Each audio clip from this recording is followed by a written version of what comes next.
Nagkunwaring pasahero ng jeep, yun pala hold-upper. Pero naaresto siya at nalamang leader pala siya ng isang criminal group.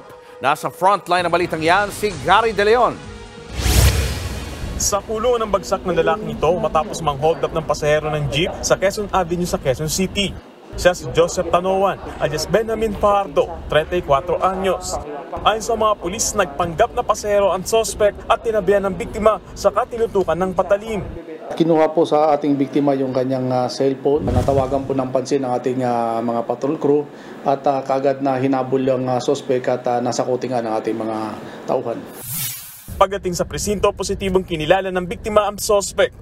Nabawi naman ang cellphone. Nakuha rin kay Tanoan ang patalim na ginamit sa krimen. Ayon sa mga pulis, sangkot ang suspect sa isang criminal gang.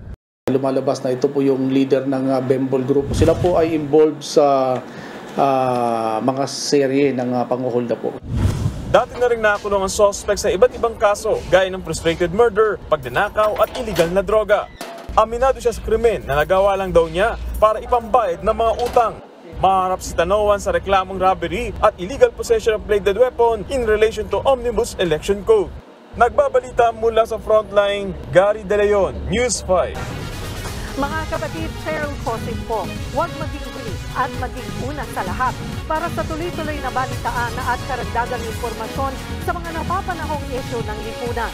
Tumutok lamang at mag-subscribe sa social media pages ng News 5.